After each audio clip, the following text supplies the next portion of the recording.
Hey there everybody, today we're going to be taking a look at Posi Designs. This is a store on Redbubble, 345 designs, and as I scroll on down to the very bottom we can see there's 172 favorites, one follower. This person's from Sweden, and they asked for my feedback and said, am I on the right track? I'm a relatively new artist. Do you have any advice for me? I absolutely do, and hopefully this advice will be helpful for you too. Let's jump in. I'm very excited to announce we have a sponsor for this video, and it's myself. I have another channel called Crafty Stacks. So if you're new to this world of print on demand and you want to learn some high-end graphic skills, I've got some really easy to follow tutorials and lots of videos. Things like Inkscape, Photoshop, Creative Fabrica, all sorts of different things.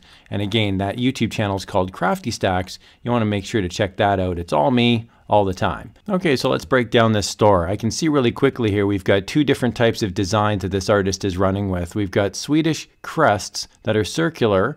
That's one type of design. And then we've got cats eating pizza, roller skating, eating pizza and riding a bicycle. That sounds a bit dangerous. We've got some dogs. We've basically got funny, interesting cat designs, and we've got Swedish stuff. So those are the two main niches that I'll be exploring here in this video. So the question now becomes, is this store a Swedish store or a cat store? What do you want to do?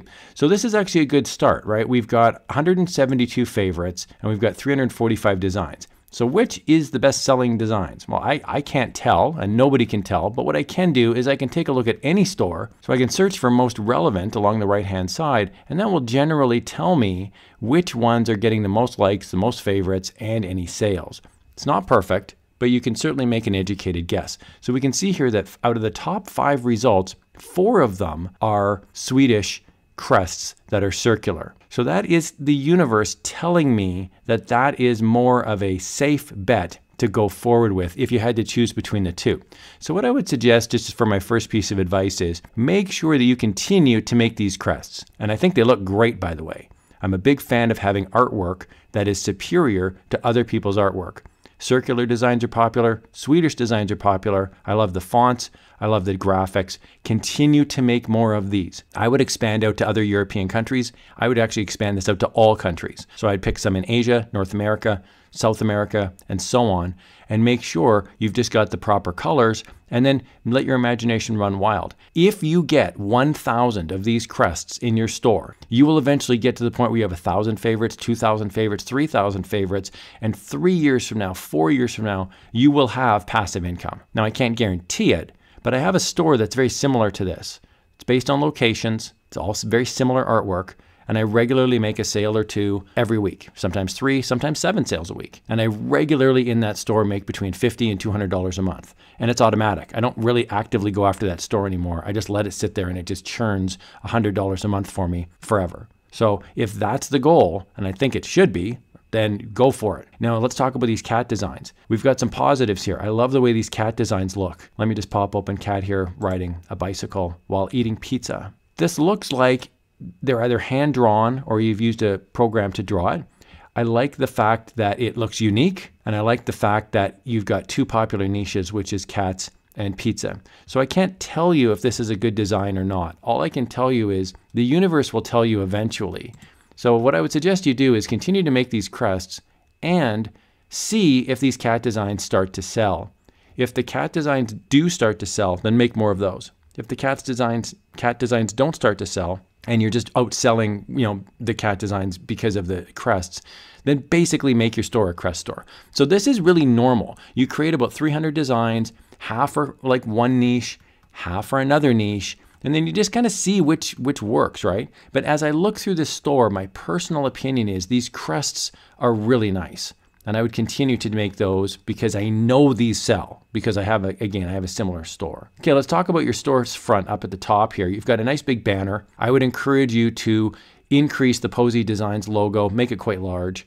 And where you say here, I do custom designs, contact me, I would have a background where it's solid, so that people can read it a bit easier, and I would make it quite large. I do custom designs big, and you've got your email address nice and big. There's no reason to have it this small, right? It's a nice picture, but people want the information which is really housed down in the banner. I also want to point out as well, this is common. People put a little thingy here down at the bottom of the Redbubble store, and they make it about themselves. And that's totally normal, right? Because it says on Redbubble, like, tell us about yourself. This is my personal opinion. Feel free to disagree, but I think this should be used to help the client. So I think that this little paragraph down at the bottom could be reworked so that you're explaining to the client why they should buy your design. So I love this. Welcome to Posi Designs. I'm a graphic designer. There's no reason to tell them you have 1 month's experience. All you're doing is hurting your credibility at that point. So I would strongly recommend you remove that. My goal to art is to bring excitement and joy to people. Leave that in. That sounds great. Here you'll find great art products you can give to people you care about, or that you can even treat yourself. Great. Leave that in. And I would remove this. Each art piece is made with dedication and hard work. If you purchase something, don't forget to tag me on your social media. The reason I don't like this sentence is because it may be a barrier for someone to buy it. Mentally, they're going to look and go, wait a minute, if I buy something, am I now obligated to do something with this for you? I now need to tag this on social media for you? I don't want to do that. I'm not going to buy it. I would completely remove it. I would just say, hey, I'm Posi Designs. I love helping people out. They're high quality. And if you have a custom request, please send me an email, and then you got your Instagram here, which is great too. I just think you need to make it a bit more client focused and just remove all elements of yourself from it other than to say you're a hard worker. But there's no reason to mention that you're inexperienced because the designs speak for themselves. I don't really care if you've got 1 month's experience. These crest designs look really, really good. One more piece of advice. I just opened up your Instagram here and it says Posi Designs, 32 posts. You've got the designs listed here and they look like they're on stickers. The reason I don't like this is because they're really easy to rip off. So I just right clicked and opened this up and here I've got this now. I could just right click this. I could basically steal the design. So obviously I don't want to do that. I'm alerting you to this and anybody who's on Instagram or if you have social media. Instead of just uploading the design as is, what I'd recommend you do is use something like Mockup Mark. And I'll put a link to this in the video description. It's completely free. So what you can do is you can pick a free mock-up. So this guy here, you can upload your artwork right onto the t-shirt and then use that as your picture on Instagram rather than using the design itself. It's almost impossible now to rip off that design because it's embedded inside. You've nested it inside of this image. Really appreciate the opportunity here to do these walkthroughs and I hope you guys find these valuable as well. Feel free to leave a comment down below as well in the YouTube comments. I'd love to hear from you and I'm sure that Posi Designs would love to hear from you as well. Thanks a lot and here's another video on how you can supercharge your Redbubble journey.